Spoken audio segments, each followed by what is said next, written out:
আসসালামু আলাইকুম এবার নতুন একটা ভিডিওতে সবাইকে স্বাগতম। সো আমি আছি এখন উত্তরায়। সো আজকে অবস্থা খুব একটা ভালো না, যতদূর শুনলাম 7 নম্বর সেক্টরের ওইদিকে নাকি ভালো মারামারি হচ্ছে। সো ছাত্রদের আন্দোলন চলতেছে, এটা তো সবাই জানেন।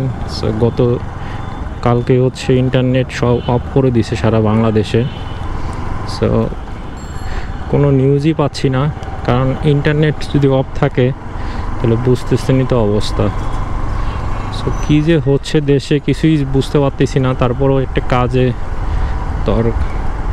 দরকার ছিল, ওই জন্য বের হয়ে পড়ছি।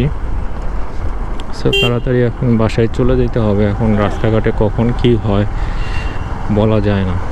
সো ওই জন্য ক্যামেরাটা নিয়েই বের হয়েছি, যাতে আপনাদেরকে রাস্তার যে পরিস্থিতি এগুলো দেখাইতে পারি। তো দেখতেই পাচ্ছেন গাড়ি টাড়ি খুবই কম, মানুষজন সবাই আতঙ্কে আছে।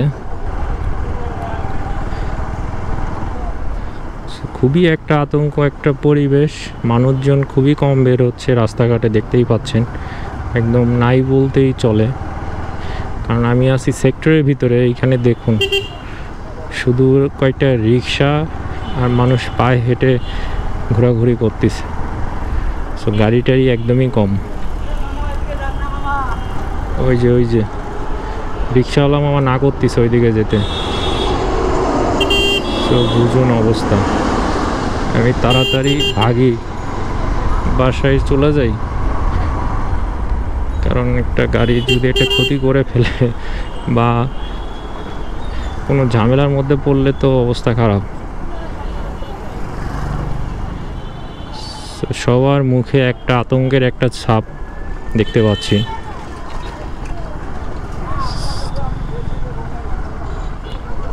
আমার ওই রোডটাতে ঢুকতে পারলে বাসি আমি।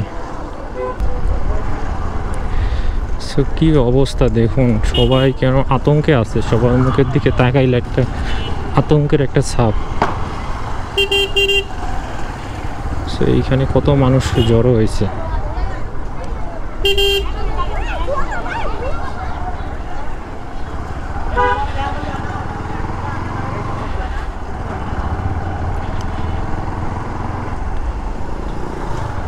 আসলে যাদের খুব প্রয়োজন তাদেরও বের হইতে হয়, এর মধ্যে করার কিছু নাই তো। সো আমিও বের হয়েছি, মানুষ যাদের খুবই বেশি প্রয়োজন তারাও বের হয়েছে, দেখতেই পাচ্ছেন। বাট আসলে সিচুয়েশন খুব একটা ভালো না, কারণ ইন্টারনেট অফ করছে, বুঝতেই পারতেছেন কি সিচুয়েশনে পড়লে ইন্টারনেট অফ করতে হয় সরকারে। কারণ এর আগে যে নির্বাচনের সময়ও মনে করেন ইন্টারনেট কিন্তু অফ করে নাই সরকার। তার মানে এখন সিচুয়েশন তার থেকেও বেশি ভয়াবহ যে ইন্টারনেট অফ করা লাগছে। এই মমতারও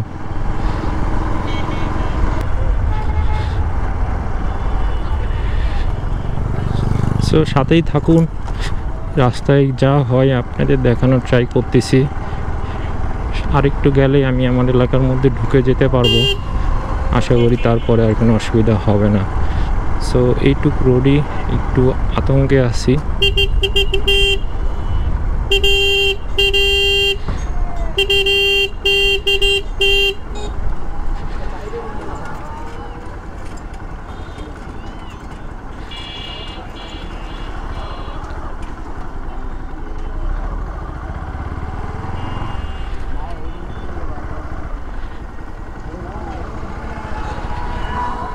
ওইদিকে দেখুন কীরকম কালো ধোঁয়া উঠতেছে, আগুন টাগুন লাগাই দিছে কিনা কে জানে।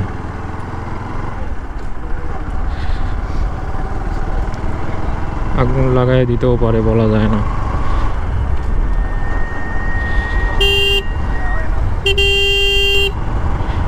এবারের যে আন্দোলন, এই আন্দোলনে আসলে সাধারণ মানুষ থেকে শুরু করে সবারই এটাতে সাপোর্ট আছে, এজন্য আরও বেশি আন্দোলনটা প্রকট আকার ধারণ করছে এবং সরকারকেও একটু বিপদে ফেলছে। সো সরকার এখন আলোচনা করতে চাচ্ছে, যেটা শুনলাম। আর নেট তো অফ, কোনো নিউজই পাচ্ছি না তারপরে কী ঘটতেছে। বাট যেসব প্রাণ আসলে গেল এটার কি হবে? হয়তো বা আন্দোলনটা মেনে নিবে, কিন্তু যেসব প্রাণ ঝরলো আমার ভাইয়ের, তাদের প্রাণ কি ফিরিয়ে দিতে পারবে সরকার? এরকম নির্মমভাবে গুলি করে হত্যা করা আসলে কোনোভাবেই এটা এক্সপেক্ট করা যায় না, খুবই নির্মম।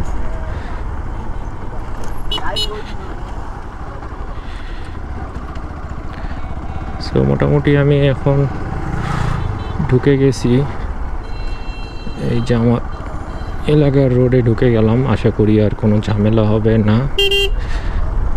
আস্তে ধীরে যেতেই পারবো।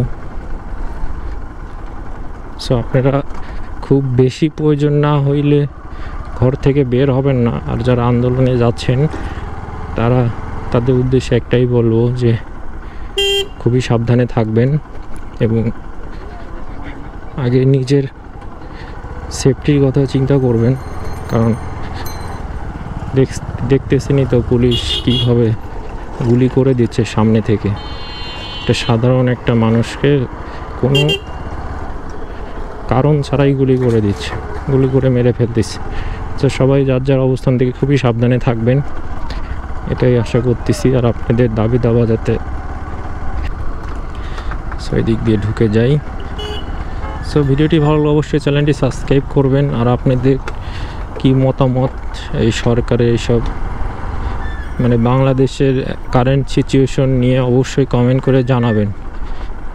আজকে ভিডিও এই পর্যন্তই, দেখা হবে নেক্সট কোনো ভিডিওতে। সবাই ভালো থাকবেন, সুস্থ থাকবেন, আল্লাহ হাফেজ।